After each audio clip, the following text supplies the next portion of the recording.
Hey guys, இன்னைக்கு தி alchemist புக்க தான் நம்ம முழுசா பார்க்க போறோம். இந்த புக்கோட ஆத்தர் பாலோ கோயலோ. மறைக்கப்பட்டிருக்க புதையலை கண்டுபிடிக்கிறது தான் இந்த புக்கோட கதையே. இது சாதாரண கதை புக்குன்னு நினைச்சிட வேண்டாம். நம்ம லைஃபையே மாத்தக்கூடிய அற்புதமான கருத்துக்களை நமக்கு பிடிச்ச மாதிரி கதையா ஆத்தர் பாலோ கோயலோ இந்த புக்க எழுதிருக்காரு. நான் சொல்ற இந்த கதைய அப்படியே படம் பாக்குற மாதிரி கற்பனை பண்ணிக்கோங்க. வேணும்னா சங்கர் படத்தோட கிராபிக்ஸ் கூட உங்க கற்பனை மூலமா ஆட் பண்ணிக்கோங்க. ரொம்ப இன்ட்ரெஸ்டிங்கா இருக்க போகுது. சரி, ஆரம்பிக்கலாமா? அந்த பையனோட பேரு சாண்டியாகோ. பாழடைஞ்சு போயிருந்த ஒரு சர்ச்ல சாயந்தர வேலையில அந்த பையன் தன்னோட ஆட்டுக்கூட்டத்தை மேய்ச்சிட்டு வந்து சேர்றான். அந்த சர்ச்சோட மேற்கூரை ஏற்கனவே கீழே சதைக்கப்பட்ட நிலையில இருந்தது. அங்கங்க நிறைய செடிகளா முளைச்சிருந்தது. அங்கேயே நைட்டு தங்கலாம்னு சாண்டியாகோ முடிவெடுக்கிறான். எல்லா ஆடுகளும் பாழடைஞ்ச கேட்டு வழியா உள்ள வந்தது. அங்கங்க சாண்டியாகோ சில தடைகளை போட்டு வச்சான். அப்பதான் அவனோட அந்த ஆட்டுக்கூட்டம் நைட்டு தவறி போகாம ஒரே இடத்துல இருக்கும். அந்த பகுதியில எந்த ஓநாய்களும் இல்ல. ஆனா ஒரு ஆடு மட்டும் காணோம். அடுத்த நாள் ஃபுல்லா அந்த ஆடு தேடிக்கிட்டே இருந்தான் சாண்டியாகோ. போட்டிருந்த கோட் எடுத்து தரைய பெருக்கி விட்டுட்டு அதுலயே அவன் படுத்துடுறான். அவன் படிச்சுட்டு இருந்த புக்க தன்னோட தலைக்காணியா வச்சுக்கிட்டான். இனிமே நல்ல பெரிய புக்கா ரீட் பண்ணணும். அப்பதான் அது ரொம்ப நாளும் ரீட் பண்ண முடியும். பிளஸ் நல்ல வசதியான தலைகாணியாவும் யூஸ் பண்ணிக்க முடியும்னு அவன் தனக்குள்ளேயே சொல்லிக்கிட்டான். தூங்கிட்டு இருந்த சாண்டியாகோ திடீர்னு முழிச்சான். இன்னும் இருட்டாதான் இருந்தது.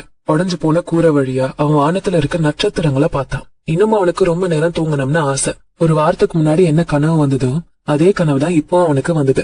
இப்பவும் அந்த கனவு முடியறதுக்கு முன்னாடி அவன் எழுந்திருச்சுட்டான். எழுந்ததும் தூங்கிட்டு இருந்த தன்னோட ஆட்டுக்குட்டிங்களையும் எழுப்பிட்டான். எழுப்பின கொஞ்ச நேரத்திலேயே அந்த ஆடுங்கள்லாம் தள்ளாடிச்சுங்க. ஏன்னா ஆடுங்களுக்கு அவனோட ஸ்கெடியூல் நல்லாவே தெரியும். சில ஆடுங்க ரொம்ப நேரமா எழுப்பியுமே எழும்பல. ஒரு ஆடா பேர் சொல்லி கூப்பிட்டு அவன் எழுப்பிட்டு இருந்தான். அவன் சொல்றதெல்லாம் அந்த ஆடுகளுக்கு புரியும்னு அவன் நம்பிட்டு இருந்தான். எல்லா விஷயங்களையுமே நேரடியா அந்த ஆடுங்க கூடயே அவன் பேசுவான். ஆனா கடந்த சில நாட்களா அவன் ஒரே ஒரு விஷயத்தான் அந்த ஆடுங்க கிட்ட சொல்லிக்கிட்டே இருந்தான். அது ஒரு பொண்ணை பத்தி. இன்னும் 4 நாள்ல அவன் அடைய போற அந்த கிராமத்துல இருக்க ஒரு வியாபாரியோட பொண்ணுதான் அவ. ஒரு வருஷத்துக்கு முன்னாடி அவன் அந்த கிராமத்துல இருந்திருக்கான். அந்த வியாபாரி ட்ரை கூட்ஸ் கடை வச்சிருந்தாரு. அந்த கடையை பத்தி அவனோட ஃப்ரெண்ட்ஸ் தான் சொன்னாங்க. அந்த வியாபாரி கிட்ட போய் சாண்டியாகோ, நான் ஆட்டோட உள்ள விற்க வந்திருக்கேன் அப்படின்னு சொல்றான். அந்த கடை அன்னைக்கு செம்ம பிஸியா இருந்தது. அதனால மதியம் வரைக்கும் அவனை வெயிட் பண்ண சொல்லி அந்த வியாபாரி சொல்றாரு. அதனால அந்த கடையோட படிக்கட்டுல சாண்டியாகோ உட்கார்ந்தா. பேக்ல இருந்து புக் எடுத்து படிக்க ஆரம்பிச்சான். ஆடு மேய்க்கிறவங்களுக்கு படிக்க தெரியும்னு எனக்கு தெரியாது அப்படின்னு பின்னாடி இருந்து ஒரு பொண்ணோட குரல் கேக்குது. கருகருன்னு பெரிய முடி, கண்ணு நல்லா ஈர்க்கிற மாதிரி இருக்கு. புக்ல இருந்து கத்துக்கிறத விட நான் என் ஆடுங்க கிட்ட இருந்து தான் நிறைய கத்துப்பேன் அப்படின்னு சாண்டியாகோ பதில் சொல்றான். அப்புறம் 2 மணி நேரமா அவங்க பேசிட்டு இருந்தாங்க. அப்பதான் அந்த பொண்ணு, நான் இந்த வியாபாரியோட பொண்ணுன்னு சொல்றா. எப்படி நீங்க படிக்க கத்துக்கிட்டீங்க அப்படின்னு அந்த பொண்ணு கேட்க, எல்லாரும் கத்துக்கிற மாதிரி தான் நானும் கத்துக்கிட்டேன் ஸ்கூல்ல அப்படின்னு சொல்றான் சாண்டியாகோ. உனக்கு வாசிக்க தெரியுதுன்னா அப்ப நீ ஏன் ஆடு மேய்ச்சிக்கிட்டு இருக்க அப்படின்னு அந்த பொண்ணு கேக்குறா. சாண்டியாகோவும் வாய்க்குள்ளேயே முணங்குறான். அந்த பொண்ணுக்கு எப்படியும் புரிய போறது இல்லன்னு அவனுக்கு நல்லா தெரிஞ்சது.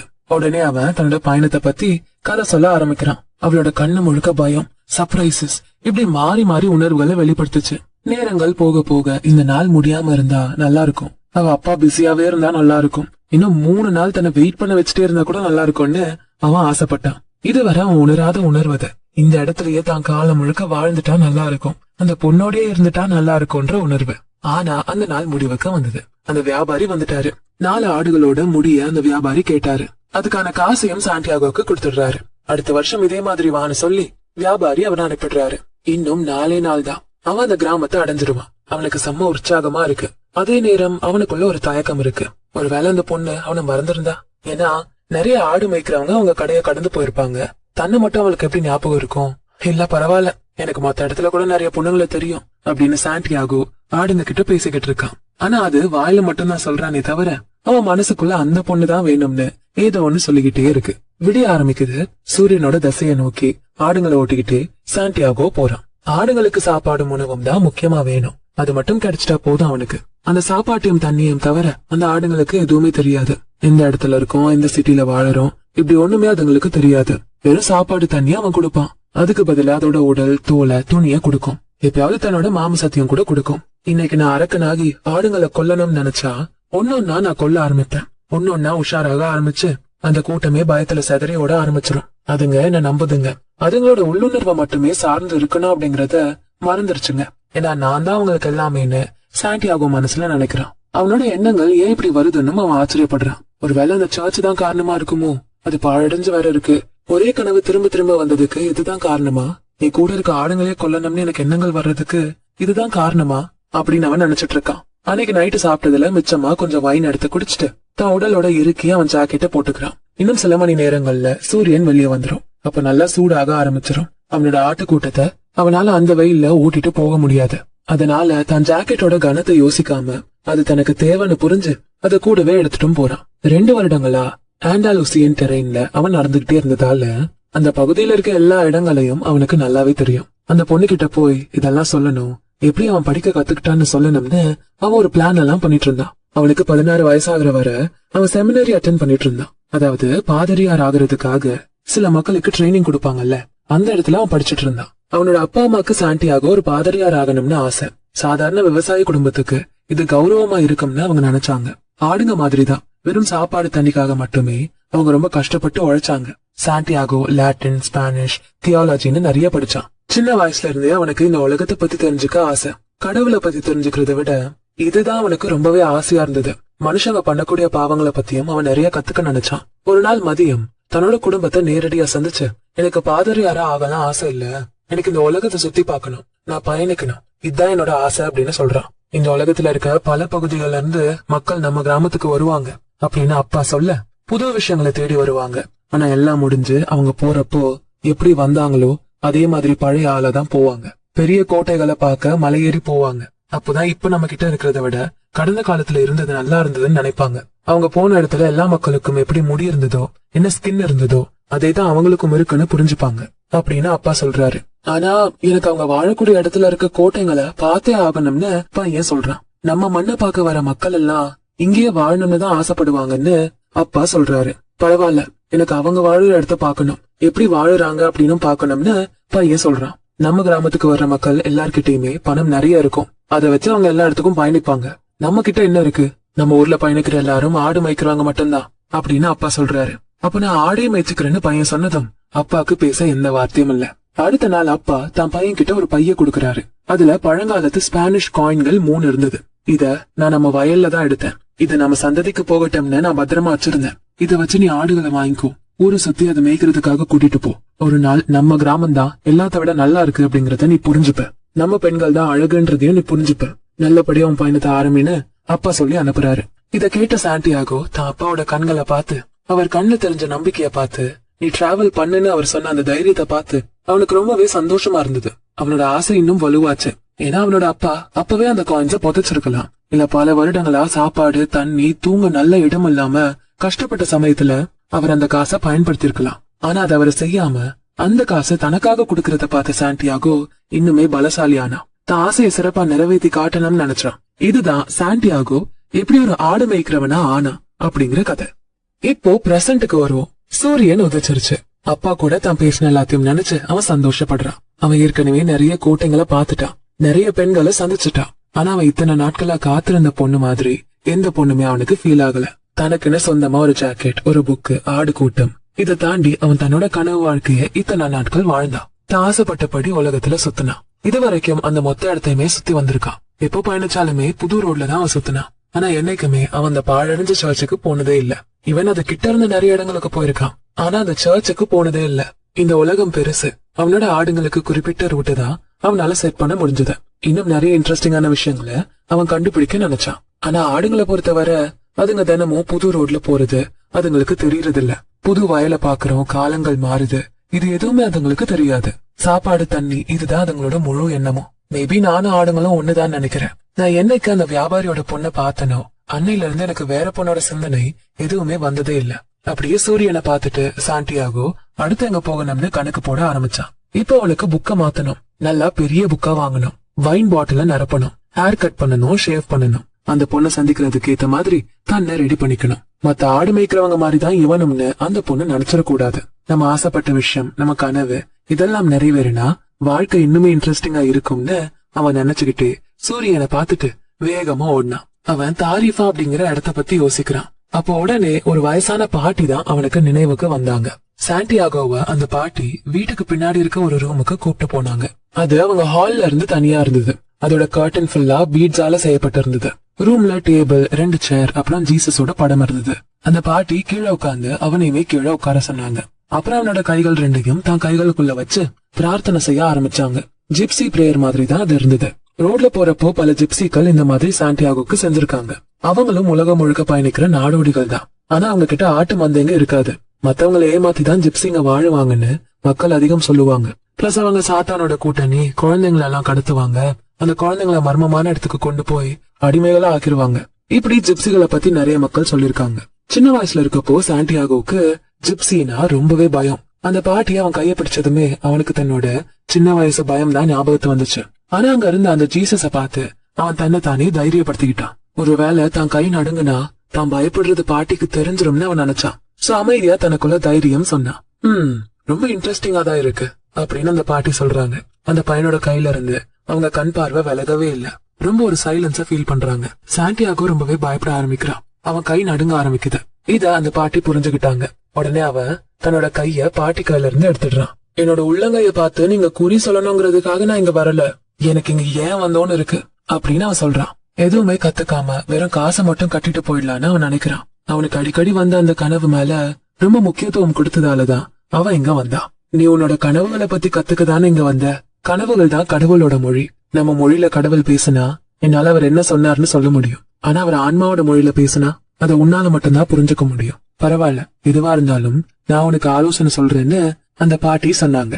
ஒருவேளை இது ஏமாத்து வேலையா இருக்குமோன்னு சாண்டியாகோ யோசிச்சுட்டு பரவாயில்ல ஒரு சான்ஸ் தான் கொடுத்து பாப்போமேன்னு நினைக்கிறான். ஒரு ஆடு மேய்ப்பாளன் ஓனாயை எதிர்க்கவும் வாய்ப்புகள் எடுத்துப்பான், வறட்சி எதிர்கொள்ளவும் வாய்ப்புகள் எடுத்துப்பான். இதுதான் அவனோட வாழ்க்கையில எக்ஸைட்மெண்ட்டையுமே கொடுக்கும்னு சாண்டியாகோ நினைச்சுக்கிட்டான். எனக்கு 2 முறை ஒரே கனவு தான் வந்தது. என்னோட ஆடுங்களோட நான் வயல்ல நிக்கிறேன். அங்க ஒரு குழந்தை வந்தது. அது விலங்குகளோட விளையாடிட்டு இருந்தது. எனக்கு மக்கள் இப்படி பண்றது பிடிக்காது. ஏன்னா ஆடுங்க புது ஆளுங்களை பார்த்தாலே பயப்படும். ஆனா குழந்தைங்க எப்பவுமே அந்த ஆடுங்களை பயமுறுத்தாம விளையாடுவாங்க. அது எப்படின்னே தெரியல. பிளஸ் ஆடுங்களுக்கும் எப்படி மனுஷங்களோட வயசு தெரியுதுன்னு எனக்கு தெரியல. இப்படி சாண்டியாகோ சொல்ல, இன்னும் உன்னோட கனவுகளை பத்தி சொல்ல. நான் சமைக்க போகணும். உன்கிட்ட ஒன்னும் அவ்வளவு பணம் இல்ல, அதனால என்னால உனக்கு நிறைய நேரம் கொடுக்க முடியாதுன்னு அந்த பாட்டி சொல்றாங்க. சாண்டியாகோ அவன் கனவை தொடர்ந்து சொல்றான். அந்த குழந்தை என் ஆடோட கொஞ்ச நேரம் விளையாடிட்டு இருந்தது. உடனே அது என்னோட 2 கையும் பிடிச்சு என்னை எஜிப்சியன் பிரமிடுக்கு கூட்டிட்டு போச்சு. நீ இங்க வந்தா உனக்கு நான் மர்மமான புதையலை கொடுப்பேன்னு அந்த குழந்தை என்கிட்ட சொல்லுச்சு. எக்ஸாக்டா என்ன இடம்னு அந்த குழந்தை என்கிட்ட சொல்ல வர்றதுக்குள்ள நான் முழிச்சிட்டேன். 2 முறையா இதேதான் நடந்தது அப்படின்னு அந்த பையன் சொன்னதை கேட்ட பாட்டி கொஞ்ச நேரம் அமைதியா இருந்தாங்க. திரும்ப சாண்டியாகோட கைய பிடிச்சு அவன் கைகளை நல்லா படிச்சாங்க. இப்ப இதுக்காக நான் எந்த காசும் வாங்க போறதில்ல. ஆனா நீ கண்டுபிடிக்க போற அந்த புதையல்ல எனக்கு ஒரு பகுதி வேணும்னு கேக்குறாங்க அந்த பாட்டி. இத கேட்ட சாண்டியாகோ சந்தோஷத்துல சிரிக்கிறான். அந்த மறைக்கப்பட்ட புதையலை கண்டுபிடிக்கிறதுக்காக அவன்கிட்ட இப்ப கொஞ்சம் பணம் கையில இருக்கு. ஏன்னா பாட்டி தான் வேண்டான்னு சொல்லிட்டாங்களே. சரி, நீங்க இந்த கனவு என்னன்னு கண்டுபிடிங்கன்னு அவன் சொல்றான். நீ எனக்கு சத்தியம் பண்ணு, எனக்கு ஒரு பகுதி புதையலை கொடுப்பேன்னு சத்தியம் பண்ணாதான் நான் சொல்லுவேன் அப்படின்னு பாட்டி சொல்றாங்க. சாண்டியாகவும் சரி சத்தியம்னு சொல்றான். நீ ஜீசஸோட இந்த படத்து மேல சத்தியம் பண்ணேன்னு பாட்டி சொல்றாங்க. அவன சத்தியம் பண்ணிடுறான். இது மொழிகள் உலகத்தோட கனவு. நான் இது தெளிவா கண்டுபிடிக்க முடியும், ஆனா கொஞ்சம் கடினம் தான். அதனால நீ கண்டுபிடிக்க போற அந்த புதையல்ல ஒரு பகுதியை இப்ப கேக்குறேன். சரி, இது ஈஜிப்ட்ல இருக்க ஒரு பிரமிட் பத்தினது. நீ அங்க போகணும். நான் இத பத்தி இது வரைக்கும் கேள்விப்பட்டதில்ல. ஆனா ஒரு குழந்தை கனவுல வந்து அது உன்கிட்ட காட்டிருக்குன்னா கண்டிப்பா அது அங்கதான் இருக்கு. அங்கதான் உனக்கான புதையல் கிடைக்க போகுது. அதுதான் உன்னை பணக்காரனாவும் ஆக்க போகுதுன்னு பாட்டி சொல்றாங்க. இத கேட்ட சாண்டியாகோவுக்கு ரொம்பவே ஆச்சரியம். பிளஸ் கொஞ்சம் இரிட்டேட்டும் ஆறா. ஏன்னா இதுக்காக அவன் இந்த பாட்டி கிட்ட வரல. சரி, நாம என்ன காசா கொடுக்க போறோம்னு அவன் நினைச்சுக்கிட்டு, இல்ல நான் இதுக்காக என்னோட நேரத்தை வீணடிக்க மாட்டேன்னு சொல்லிடுறான். நான் சொன்னேன்ல, உன்னோட இந்த கனவை புரிஞ்சுக்கிறது கடினம். வாழ்க்கையில இருக்க சாதாரண விஷயங்கள் தான் ரொம்ப அற்புதமா இருக்கும். இத புத்திசாலி மனுஷங்களால மட்டும்தான் புரிஞ்சுக்க முடியும். நான் அந்த அளவு அறிவாளி இல்ல. அதனாலதான் நான் இந்த மாதிரி ஜோசியம் பாக்குறேன். கை ரேகைகள் கைகளை பத்தி தெரிஞ்சுக்கிறேன். உனக்குள்ளேயே ஒரு வழிகாட்டி இருக்கான் அப்படின்னு அந்த பாட்டி சொல்றாங்க. அப்போ நான் ஈஜிப்டுக்கு போகணுமா அப்படின்னு சாண்டியாகோ கேக்குறான். நான் கனவுல மட்டும்தான் புரிஞ்சுப்பேன். அதை எப்படி நிஜமாக்குறதுன்னு எனக்கு தெரியாது. அதனாலதான் நான் என் பொண்ணு என்ன கொடுக்கறாளோ அதுல வாழ்ந்துகிட்டு இருக்கேன் அப்படின்னு பாட்டி சொல்றாங்க. அப்ப என்னால ஈஜிப்டுக்கு போக முடியாட்டா என்ன பண்றது அப்படின்னு கேக்குறான். அவ்வளவுதான், எனக்கு எந்த காசும் கிடைக்காது. பட் இது முதல் தடவை இல்ல, ஏற்கனவே இந்த மாதிரி நிறைய நடந்திருக்கு. சரி, நீ கிளம்பு, நான் ஏற்கனவே கூட நிறைய நேரத்தை வீணடிச்சிட்டேன் அப்படின்னு அந்த பாட்டி சொல்றாங்க. சாண்டியாகவும் ஒரு மாதிரி கடுப்பாயிட்டான். இனிமே இந்த கனவெல்லாம் நான் நம்பிட்டு இருக்க மாட்டேன்டான்னு முடிவெடுக்கிறான். இதை தாண்டி இன்னும் நிறைய வேலைகள் அவனுக்கு இருந்தது. சாப்பிட மார்க்கெட் போனா, புக்க வாங்கினா, புது வைன் வாங்கிட்டான். இப்படி நிறைய செஞ்சான். அன்னைக்கு நாள் ரொம்பவே வெப்பமா இருந்தது. வைன் குடிச்சுதான் அவனுக்கு ஒரு புத்துணர்ச்சி வந்தது. ஆடுங்கள்லாம் எல்லையில நின்னுட்டு இருந்தது. அந்த சிட்டில இருக்க பல பேரை சாண்டியாகோவுக்கு தெரியும். இதுதான் அவனோட இந்த பயணத்தை இன்னுமே அழகாக்குச்சு. புது நண்பர்களை அவன் உருவாக்கிக்கிட்டான். ஆனா அவங்க கூடவே எல்லா நேரத்தையும் அவன் செலவு பண்ணல. போற இடமெல்லாம் புது நண்பர்களை உருவாக்கிக்கிட்டான். ஒரே நண்பர்களை தினமும் பாத்துக்கிட்டே இருந்தா அவங்க வாழ்க்கையோட ஒரு அங்கமாவே மாறிடுவாங்க. ஒரு கட்டத்துல தனக்காக அவங்க மாறணும்னு நினைப்பாங்க. நான் இப்படி இருக்கிறபடியே உன்னால ஏன் என்னை ஏத்துக்க முடியலன்னு கோவத்துக்கும் ஆளாவாங்க. அப்புறம் சூரியனோட வெப்பம் கொஞ்சம் குறையட்டும்னு சாண்டியாகோ காத்திருக்கான். அப்பதான் ஆட்டுக்கூட்டத்தை மேய்ச்சிக்கிட்டே போக எளிமையா இருக்கும். இன்னும் 3 நாள் தான் இருக்கு அந்த வியாபாரியோட பொண்ணை சந்திக்க. புதுசா வாங்கின புக்க படிக்க ஆரம்பிச்சான். முதல் பேஜ்லயே இறுதி சடங்கை பத்தி தான் இருந்தது. பிளஸ் நிறைய பெயர்கள் இருந்தது. அதை வாசிக்க கஷ்டமாவும் இருந்தது. எனக்கெல்லாம் புக் எழுத வாய்ப்பு கிடைச்சா நான் ஒரே அடியா எல்லாரோட பேரையும் மொத்தமா சொல்லாம ஒரு டைம்ல ஒருத்தர் பேரை மட்டும்தான் சொல்லுவேன். அப்பதான் ரீட் பண்றவங்களுக்கு ஈஸியா இருக்கும் இப்படின்னு அவன் நினைச்சுக்கிட்டே படிக்கிறான். நல்லா கவனிச்சு படிக்க ஆரம்பிச்சதும் அவனுக்கு அந்த புக்கு ரொம்பவே பிடிச்சு போச்சு. அன்னைக்கு பனி பொழிஞ்சிட்டு இருந்தது. இறுதி சடங்கு நடக்க ஆரம்பிக்குது. இப்படி படிச்சுக்கிட்டு இருக்கப்போ பக்கத்துல ஒரு வயசானவர் வந்து உட்கார்ந்து பேச ஆரம்பிக்கிறாங்க. அவங்க எல்லாம் என்ன பண்றாங்க அப்படின்னு பிளாசால இருக்க மக்களை நோக்கி தன்னோட விரலை நீட்டி கேக்குறாரு. வேலை பார்த்துட்டு இருக்காங்க அப்படின்னு அவன் புக்க பார்த்துட்டே பதில் சொல்றான். ஆனா அவன் உண்மையா அவன் ஆட்டு மந்த பத்தியுமே அந்த பொண்ணை பத்தியும் தான் யோசிச்சுக்கிட்டு இருந்தான். எப்பவுமே அந்த பொண்ணை பத்தி தான் கற்பனை பண்றான். அந்த பொண்ணு கிட்ட என்ன கதையெல்லாம் சொல்லலாம்னு படிச்ச புக்க வச்சு நிறைய கதைகளை ஞாபகம் வச்சுக்கிறான். அப்பதான் தன்னோட சுய அனுபவத்துல இருந்து அதை சொல்ல முடியும்னு அவன் நினைக்கிறான். அவளுக்கு இதுல எது உண்மை எது கதைன்னு வித்தியாசம்லாம் தெரியாது. நாமளே ஒரு கதையை உருவாக்கி நமக்கு சொந்தமா நடந்த மாதிரி சொல்லிடலாம். ஏன்னா அவளுக்கு வாசிக்கிறது எப்படின்னு தெரியாதுன்னு அவன் சிந்திச்சுக்கிட்டே இருக்கான். அந்த வயசான தாத்தா அவனோட பேச ஆசைப்படுறாரு. நான் ரொம்ப டயர்டா இருக்கேன், தாகமா இருக்கு, எனக்கு உன்னோட வைன்ல ஒரே ஒரு முடக்கு கொடுப்பியா அப்படின்னு கேக்குறாரு. அவனும் தன்னோட பாட்டில குடுக்கறான். கொடுத்தாலாச்சும் போவாருன்னு நினைக்கிறான். ஆனா தாத்தாவுக்கு அவன் கூட பேசதான் ஆசை.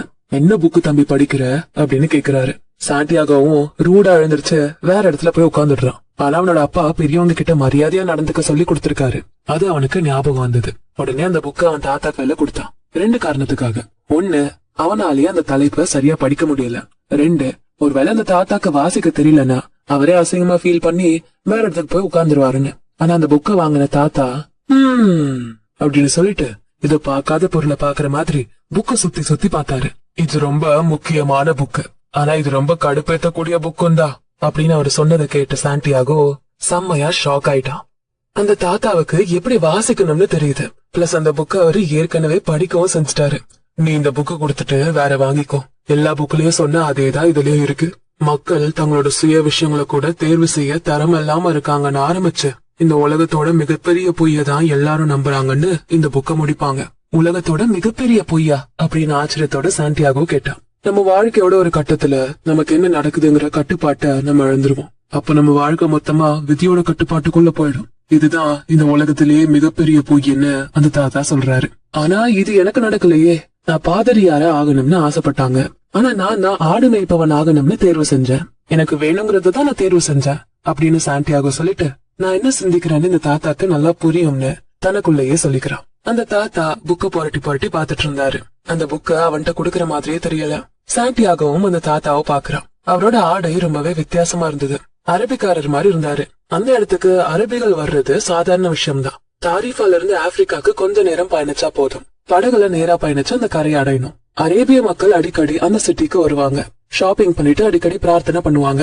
சோ சாண்டியாகோ அந்த தாத்தா கிட்ட நீங்க எங்க இருந்து வரீங்க அப்படின்னு கேட்டான். நான் நிறைய இடத்துல இருந்து வரேன் அப்படின்னு அவர் சொன்னாரு. அது எப்படி ஒருத்தரால எல்லா இடத்துல இருந்தும் வர முடியும்?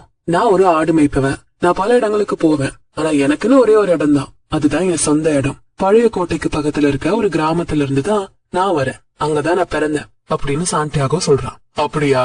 அப்ப நான் சேலம்ல இருந்து வரேன்னு சொல்லலாம். அங்கதான் நான் பிறந்தேன் அப்படின்னு தாத்தா சொல்றாரு. சாண்டியாகோக்கு சேலம் எங்க இருக்குன்னு தெரியல. ஆனா அது எங்க இருக்குன்னு அவன் கேட்கவும் இல்ல. சேலம் எப்படி இருக்கும்னு அவன் கேட்டான். அப்பதான் ஏதாவது க்ளூ கிடைக்கும் அந்த இடம் என்னன்னு. அது எப்படி இருக்கும், எப்படி இருக்குமோ அப்படிதான் இருக்கும் அப்படின்னு அவரும் பதில் சொல்றாரு. அப்போ அவனுக்கு புரியல.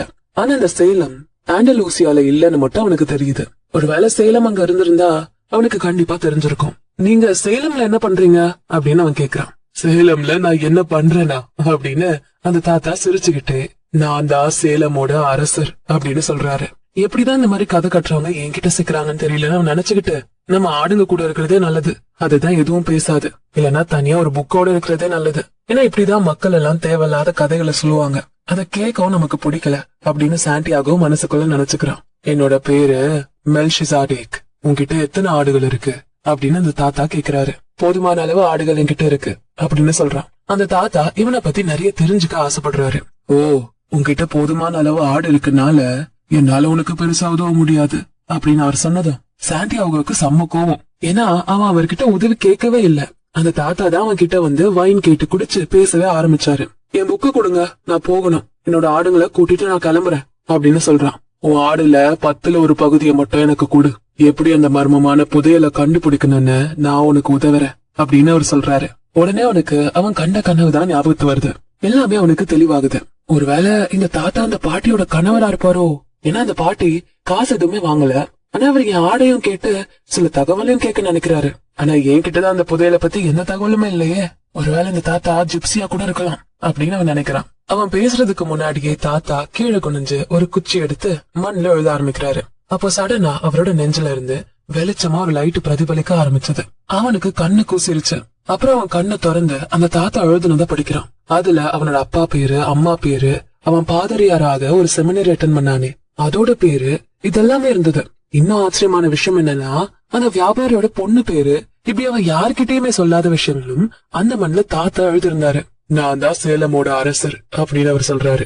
ஒரு அரசர் ஏன் ஆடு மேய்க்கிறவங்க கிட்ட பேசணும் அப்படின்னு அந்த பையன் கேக்குறான். இதுக்கு பல காரணங்கள் இருக்கலாம். உன்னோட பர்சனல் லெஜெண்ட கண்டுபிடிக்கிறதுல நீ ஜெயிச்சுட்ட. இது கூட முக்கியமான காரணம் தான். பர்சனல் லெஜெண்டா அப்படின்னா என்ன எனக்கு புரியல அப்படின்னு சாண்டியாகோ கேக்குறான். நீ அடையணும்னு நினைச்சதுதான் எல்லாம். சின்ன வயசுல எல்லாருக்குமே தன்னோட பர்சனல் லெஜெண்ட் என்னன்னு நல்லாவே தெரியும். அந்த டைம்ல எல்லாமே தெளிவா இருக்கும், எல்லாமே பாசிபிளாவும் இருக்கும். அவங்க கனவுகளை பார்த்து பயப்பட மாட்டாங்க. எல்லாமே என்னோட இந்த வாழ்க்கையில நிஜமாகுங்கிற அந்த சந்தோஷத்திலே இருப்பாங்க. ஆனா நாட்கள் போக போக திடீர்னு ஒரு மர்மமான சக்தி உள்ள வந்து நீ நினைக்கிறதெல்லாம் நடக்காது அப்படின்னு கன்வின்ஸ் பண்ணும். அதையும் அவங்க நம்பி தன்னோட பர்சனல் லெஜெண்ட் என்னன்னு புரிஞ்சுக்க முடியாதுன்னு விட்டுடுவாங்க.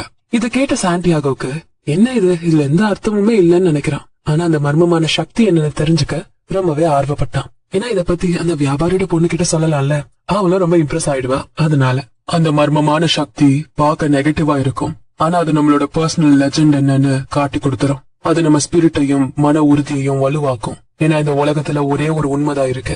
நீங்க யாரா இருந்தாலும், நீங்க என்ன செஞ்சாலும் உங்களுக்கு ஒண்ணு வேணும்னா அதுக்கு காரணம் இந்த பிரபஞ்சத்தோட சோல்ல அந்த ஆசை உதிச்சிருக்குன்னு அர்த்தம். இதுதான் இந்த பூமியில உங்களோட மிஷன். ஈவன் உன்னோட ஆசை இந்த உலகம் முழுக்க சுத்தி வர்றதா இருக்கலாம், இல்ல அந்த வியாபாரி பொண்ண கல்யாணம் பண்றதா இருக்கலாம். எல்லாமே பிரபஞ்சத்துல உருவான ஆசைதான். அதுதான் உன்னோட மிஷனும் கூட. ஈவன் நீ தேடுற அந்த புதையலா கூட இருக்கலாம். மக்களோட சந்தோஷத்தினாலதான் இந்த பூமி குளிர்ந்து போகுது. ஒருவேளை அதே மனுஷங்க சந்தோஷமா இல்லாம பொறாமப்பட்டுகிட்டு இருந்தாங்கன்னா பூமி தன்னோட சந்தோஷத்தை இழக்க ஆரம்பிக்கும், சோர்ந்து போக ஆரம்பிக்கும். சோ ஒரு மனுஷன் கண்டிப்பா தன்னோட பர்சனல் லெஜெண்ட புரிஞ்சுக்கணும். எல்லாமே இங்க ஒண்ணுதாங்கிற ஒருமை பன்மைய உருவாக்கிக்கணும். உங்களுக்கு ஒண்ணு வேணும்னா அதை அடைய இந்த பிரபஞ்சமே ஒண்ணு கூடி உதவி பண்ணும். இப்படி அந்த தாத்தா பேசிட்டு கொஞ்ச நேரம் 2 பேருமே அமைதியா இருக்காங்க. அங்க இருக்க மக்களை பாத்துக்கிட்டு இருக்காங்க. எதுக்காக நீ ஆடுகளை மேய்க்கிற அப்படின்னு அவர் கேட்க, எனக்கு பயணம் செய்ய ரொம்ப பிடிக்கும், ஊர் சுத்துறதுக்காக தான் இந்த ஆடுகளை மேய்க்கிறேன் அப்படின்னு சாண்டியாகோ சொல்றான். அப்போ பிளாசாவோட ஒரு மூலையில பேக்கிங் கடை ஒண்ணு இருக்கு. அந்த கடையோட ஜன்னல் வழியா உள்ள என்ன நடக்குதுன்னு பாக்க முடியுது. அங்க கேக் செய்யற பேக்கர் ஒருத்தர் நின்னுகிட்டு இருக்காரு. அவரை பார்த்து தாத்தா கைய நீட்டி, அவன் சின்ன பிள்ளையா இருந்தப்போ அவனுக்கும் இந்த உலகம் முழுக்க பயணிக்கணும்னு தான் ஆசை. ஆனா முதல்ல அவன் தன்னோட சொந்த பேக்கரிய வாங்க ஆசைப்பட்டான். அதுக்காக பணத்தை சேமிச்சான். அப்புறம் பயணிக்கலான்னு முடிவு பண்ணான். அவனுக்கு வயசாகும், அப்புறம் எப்படியும் ஆப்பிரிக்கால தான் இருக்க போறான். மக்கள் எல்லாத்துக்கும் தகுதியானவங்க, அவங்களால எல்லாமே செய்ய முடியுங்கிறத அவன் புரிஞ்சுக்கல. அவன் கனவை அடைய முடியும்னு அவன் புரிஞ்சுக்கல அப்படின்னு அவர் சொல்றாரு. அவன் பேசாம ஆடு மேய்க்கிறவனாவே ஆயிருக்கலாம், அதுதான் சரியான முடிவா இருந்திருக்கும்னு சாண்டியாகோ சொல்றான். சரிதான், அவனும் அததான் யோசிச்சான். ஆனா ஆடு மேய்க்கிறவங்களை விட பேக்கர்ஸ் தான் ரொம்ப முக்கியமானவங்க. ஏன்னா அவங்களுக்குன்னு வீடு இருக்கும். ஆடு மேய்க்கிறவங்க திறந்த வெளியில தானே தூங்கி ஆகணும். பெத்தவங்க எல்லாம் தன்னோட பொண்ணுக்கு ஆடு மேய்க்கிறவனை கட்டி கொடுக்க ஆசைப்படவே மாட்டாங்க, பேக்கர்ஸ கட்டி கொடுக்க ஆசைப்படுவாங்க அப்படின்னு தாத்தா சொன்னதை கேட்ட சாண்டியாகோக்கு நெஞ்சலியே சுட்ட மாதிரி இருந்தது. உடனே அவன் அந்த வியாபாரியோட பொண்ணை பத்தி யோசிக்கிறான். கண்டிப்பா அவளோட டவுன்லயும் ஒரு பேக்கர் இருப்பானே அப்படின்னு அவன் யோசிக்கிறான். மக்கள் அவங்களோட சொந்த பர்சனல் லெஜெண்ட்ஸை விட ஆடு மேய்க்கிறவனை பத்தியும் பேக்கர்ஸ பத்தியும் தான் அதிகம் சிந்திப்பாங்க. அதுதான் அவங்களுக்கு முக்கியமானதாவும் இருக்கும் அப்படின்னு தாத்தா சொல்லிட்டு புக்க திரும்ப புரட்டுறாரு. கரெக்டா அவர் தேடின பக்கத்தையுமே கண்டுபிடிக்கிறாரு. இப்ப நீங்க என்னதான் சொல்ல வரீங்க, என்கிட்ட ஏன் இதெல்லாம் சொல்லிக்கிட்டு இருக்கீங்க அப்படின்னு சாண்டியாகோ கேக்குறான். ஏன்னா நீ உன்னோட பர்சனல் லெஜெண்ட புரிஞ்சுக்க முயற்சி செய்யற, அப்புறம் நீ என்னால முடியாது, இது அடையறதுக்கு வாய்ப்பே இல்ல அப்படிங்கிற சூழல்ல மாட்டிக்கிட்டு இருக்க. கூடிய சீக்கிரமே நீ கிவ் அப் பண்ணிடலாம்னு யோசிக்க போற. அப்ப அதுக்காக தான் நீங்க இப்ப என்னோட வாழ்க்கைக்குள்ள வரீங்களோ அப்படின்னு சாண்டியாகோ கேக்குறான்.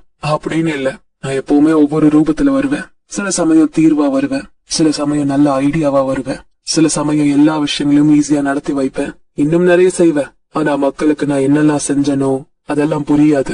இதுதான் என்னோட கதையா இருக்கும் அப்படின்னு அந்த தாத்தா சொல்றாரு. தாத்தா அப்படியே இன்னொரு விஷயத்தையும் ரிலேட் பண்றாரு. ஒரு வாரத்துக்கு முன்னாடி ஒரு சுரங்கப்பாதை தொழிலாளி முன்னாடி போய் நிறுத்தப்படுறாரு. தாத்தா ஒரு கல்லையும் கொண்டு போறாரு. அந்த சுரங்க தொழிலாளி மரகதங்களை தேடி அடையிறதுக்காக எல்லாத்தையும் இழந்தாரு. 5 வருஷங்களா ஒரு ஆறு கிட்டதான் அவர் தங்கியிருந்தாரு. அங்க இருக்க எல்லா கற்களையும் ஆராய்ச்சி செஞ்சுகிட்டு இருந்தாரு. எதுலயாவது மரகதம் கிடைக்குமான்னு தேடிக்கிட்டு இருந்தப்போ அவரு ரொம்ப சோர்ந்து, அட போங்கடா, கல்லும் வேணாம் ஒன்னும் வேண்டான்னு விட்டுட நினைக்கிறாரு. ஆனா அவர் மட்டும் ஒரே ஒரு கல்ல ஆராய்ச்சி பண்ணிருந்தாருன்னா, கிவ் அப் பண்ணாம வெறும் ஒரே ஒரு கல்ல மட்டும் பாத்திருந்தாருன்னா கண்டிப்பா அவர் அந்த மரகத்தை கண்டுபிடிச்சிருப்பாரு. தன்னோட சொந்த பர்சனல் லெஜெண்டுக்காக எல்லாத்தையும் தியாகம் செஞ்ச அவருக்கு இந்த தாத்தா உதவி செய்ய நினைக்கிறாரு. அந்த கல்ல அவர்கிட்ட கொடுத்தப்போ செம்ம கோவம் அந்த சுரங்க தொழிலாளிக்கு. 5 வருஷத்தை வீணாக்குன கடுப்புல அந்த கல் எடுத்து ரொம்ப தூரமா தூக்கி வீசிடுறாரு. அவர் தூக்கி போட்ட போர்ஸ்ல அந்த கல் உடைஞ்சு சிதறி போச்சு. ஆனா அதுதான் இந்த உலகத்திலேயே ரொம்ப ரொம்ப அழகான மரகதமா இருந்தது. மக்கள் நிறைய கத்துப்பாங்க. தன்னோட ஆரம்ப வாழ்க்கையில நிறைய விஷயங்களை கத்துப்பாங்க. அதுதான் அவங்கள மனுஷனாவும் வாழ வைக்குது. ரொம்ப சீக்கிரமே கத்துக்கிறதாலதான் சீக்கிரமா கிவ் அப் பண்ணிடுறாங்களோ என்னமோ அப்படின்னு சொல்றாரு. ஆமா, உங்ககிட்ட அந்த மறைஞ்சிருக்க புதையலை பத்தி ஏதோ இருக்குன்னு சொன்னீங்களே அப்படின்னு சாண்டியாகோ அந்த புதையலை பத்தி ஞாபகப்படுத்தி விடுறான். ஓடிக்கிட்டு இருக்க தண்ணியில தான் அந்த புதையலை திறக்க முடியும். அதே தண்ணியில தான் அந்த புதையல் புதைக்கப்பட்டிருக்கு. உன்னோட சொந்த புதையலை பத்தி நீ தெரிஞ்சுக்கணும்னா அதுக்கு உன் ஆடுங்கள்ல 10ல் 1 பங்கு எனக்கு கொடுக்கணும். கொடுப்பியா அப்படின்னு கேக்குறாரு. ஆடுங்களை விட என்னோட புதையல்ல 10ல் 1 பகுதி உங்களுக்கு கொடுத்துட்டா? இப்படி சாண்டியாகோ சொன்னதை கேட்டு அந்த தாத்தா கடுப்பாகிறாரு. உன்கிட்ட இல்லாத ஒரு விஷயத்த வச்சு நீ சத்தியம் பண்றேன்னா அது அழையணுங்கிற உன்னோட ஆசைய போயிடும். இத கேட்டாம நான் ஆல்ரெடி என்னோட ஒரு பகுதி புதையல ஒரு ஜிப்சிக்கு குடுக்கறேன்னு சத்தியம் பண்ணிட்டேன்னு சொல்றான். இப்படி மக்களை வலையில விழ வைக்கிறதுல ஜிப்சிங்க கில்லாடிங்க. ஆனா பரவாயில்ல, இந்த வாழ்க்கையில எல்லாத்துக்கும் ஒரு விலை இருக்குன்னு நீ புரிஞ்சுகிட்டியே, இது போதும். இந்த உன் புக்கு. நாளைக்கு இதே நேரத்துல உன்னோட ஒரு பகுதி ஆடுகளை எனக்கு கொடு. உன்னோட புதையலை எப்படி கண்டுபிடிக்கிறதுன்னு நான் சொல்றேன். மாலை வணக்கம் அப்படின்னு சொல்லிட்டு அவர் கிளம்பிடுறாரு. சாண்டியாகோ திரும்ப புக் எடுத்து படிக்க ஆரம்பிக்கிறான். ஆனா அவனால கான்சென்ட்ரேட் பண்ணவே முடியல. அவனுக்கு மண்டெல்லாம் சூடாகுது. செம்ம அப்செட் ஆகுறான். ஏன்னா அந்த தாத்தா சொன்னது சரின்னு அவனுக்கு தெரியும். அவன் அந்த பேக்கரி கிட்ட போய் ஒரு பிரெட் வாங்குறான். அந்த பேக்கரை பத்தி தாத்தா சொன்னத அவர்கிட்ட சொல்லலாமா வேண்டாமான்னு யோசிக்கிறான். சில நேரம் நம்ம சில விஷயங்களை சொல்லாம இருக்கிறதே நல்லதுன்னு நினைச்சுக்கிட்டு எதுவுமே சொல்லாம கிளம்பிடலான்னு முடிவு பண்றான். ஒருவேளை அவன் சொன்னா அந்த பேக்கர் அதை பத்தி 3 நாளைக்கு சிந்திப்பாரு. எல்லாம் ஓகேவா அவருக்கு செட் ஆகிருக்கு, இப்ப வேண்டான்னு அது கிவ் அப் பண்ணலாம்னு வேற யோசிக்கலாம். அதனால அவருக்கு எதுக்கு நம்ம கஷ்டத்தை கொடுத்துக்கிட்டுன்னு சாண்டியாகோ எதுவுமே சொல்லாம வந்துடுறான். பழையபடி தன்னோட பயணத்தை தொடங்குறான். அங்க ஒரு கேட்டு கிட்ட நிக்கிறான். அங்க சின்னதா ஒரு பில்டிங்கும் இருக்கு. அதுல இருக்க ஜன்னல் வழியா மக்கள் ஆப்பிரிக்காக்கு போக டிக்கெட்ஸ வாங்கிட்டு இருக்காங்க. ஈஜிப்டும் ஆப்பிரிக்கால தான் இருக்குன்னு அவனுக்கு தெரியாது. நான் உங்களுக்கு எதுவும் உதவணுமா அப்படின்னு ஜன்னல் பின்னாடி இருந்து ஒருத்தர் கேக்குறாரு. மேபி நாளைக்கு எனக்கு உங்க உதவி தேவைப்படலான்னு சொல்லிட்டு தன்னோட ஆடுங்களை கிளப்புறான். ஒரே ஒரு ஆடை மட்டும் அவன் வித்திருந்தா அவனால கடலோட அந்த பக்கம் கரைக்கு போயிருக்க முடியும். ஆனா அவன் அதுக்கு விருப்பப்படல. கனவு கண்டுகிட்டு இருக்க இன்னொருத்தன் அவன்கிட்ட பயணிக்க காசு இல்ல அப்படின்னு அந்த ஜன்னல்ல இருந்து டிக்கெட் விக்கிறவரு தன்னோட அசிஸ்டன்ட் கிட்ட சொல்றாரு. அங்க நின்றுட்டு இருந்தப்பவே சாண்டியாகோ திரும்ப நான் ஆடு மேய்க்கிறவனாவே ஆகிடுறேன்ற அந்த எண்ணத்துலதான் நடந்து போனான். இந்த 2 வருடங்கள்ல அவன் ஆடு மேய்க்கிறத பத்தி நிறைய விஷயங்களை தெரிஞ்சு வச்சிருந்தான். எப்படி ஆடோட முடி எடுக்கணும், கர்ப்பமா இருக்க ஆடுங்களை எப்படி பாத்துக்கணும், ஓனாங்க கிட்ட இருந்த ஆட்டுங்களை எப்படி காப்பாத்தணும், இப்படி எல்லாமே அவன் கத்துக்கிட்டான். ஆண்டலூசியால இருக்க எல்லா வயல் விலங்குகளுமே அவனுக்கு தெரியும். எல்லாரும் இந்த ஆடுகளுக்கு என்ன விலை கொடுப்பாங்க, எது நியாயமான விலையா இருக்கும், இப்படி ஆடு மேய்க்கிறதுல அவன் கில்லாடியா இருந்தான். அப்புறம் தன்னோட ஃப்ரெண்டோட இடத்துக்கு போக அவன் முடிவு செய்யறான். போயிட்டு இருக்க வழியில அந்த சிட்டியோட கோட்டையை தாண்டினதும் உடனே ஒரு பாறை மேல ஏறி நடந்தான். அங்க ஒரு சுவர் இருந்தது. அது வழியா தூரத்துல இருந்து ஆப்பிரிக்காவை அவனால பார்க்க முடிஞ்சது. அங்க உட்கார்ந்த இடத்துல இருந்தே அவனால மொத்த சிட்டியும் பார்க்க முடிஞ்சது. அந்த தாத்தா கிட்ட பேசிட்டு இருந்தானே அந்த பிளாசா, அதையுமே அவனால பார்க்க முடிஞ்சது. அந்த ஆளை சந்திச்சதே ஒரு சாபம்னு அவன் நினைச்சான். அந்த பாட்டியும் சரி தாத்தாவும் சரி அவன் ஆடு மேய்க்கிறவங்கிறதால இம்ப்ரெஸ் ஆகவே இல்ல. அவங்க 2 பேருமே தனியாதான் இருக்காங்க. அவங்களுக்கு எதுலயுமே நம்பிக்கையும் இல்ல. அப்புறம் எப்படி ஆடு மேய்க்கிறவங்க தான் ஆடோட ரொம்ப நெருக்கமா இருப்பாங்கன்றத அவங்க புரிஞ்சுக்க முடியும். அந்த ஆட்டு மந்தையில இருக்க ஒவ்வொரு ஆடையும் அவனுக்கு நல்லா தெரியும். அதுல எது துருத்துருன்னு இருக்கும், எது குட்டி போட்டுச்சு, 2 மாசம் குட்டிங்க எது, சோம்பேறிங்க எது, இப்படி எல்லாமே தெரியும். அவனுக்கு சோறு போடவும் தெரியும், முடி இறக்கவும் தெரியும், அதுங்களை கொண்டு கறியாக்கவும் தெரியும். இதுங்க எப்படியும் போகட்டும்னு அவன் விட்டுட்டான்னா கண்டிப்பா அதுங்க கஷ்டப்படுங்க. இதை யோசிச்சுக்கிட்டே இருக்கப்போ காத்தடிச்சது. என் ஆட்டு மந்தைக்கும் புதையலுக்கும் நடுவுல இப்ப நான் உட்கார்ந்து இருக்கேன். எனக்கு என்ன தேவையோ அதை நான் இப்ப தேடியே ஆகணும். இன்னொரு பக்கம் அந்த வியாபாரியோட பொண்ணும் இருக்கா. ஆனா இந்த ஆட்டு மந்தையை விட அவ ஒன்னும் இவனுக்கு பெருசு இல்ல. ஏன்னா அவ இவனை சார்ந்து இல்ல. இவனை பத்தி அவன் ஞாபகம் வச்சிருக்காளான்னு கூட தெரியல. அவளை பொறுத்தவரை எல்லா நாளும் ஒரே நாள் தான். அடுத்தடுத்து யதார்த்தமான நாட்களாதான் அது இருக்கும். அடுத்த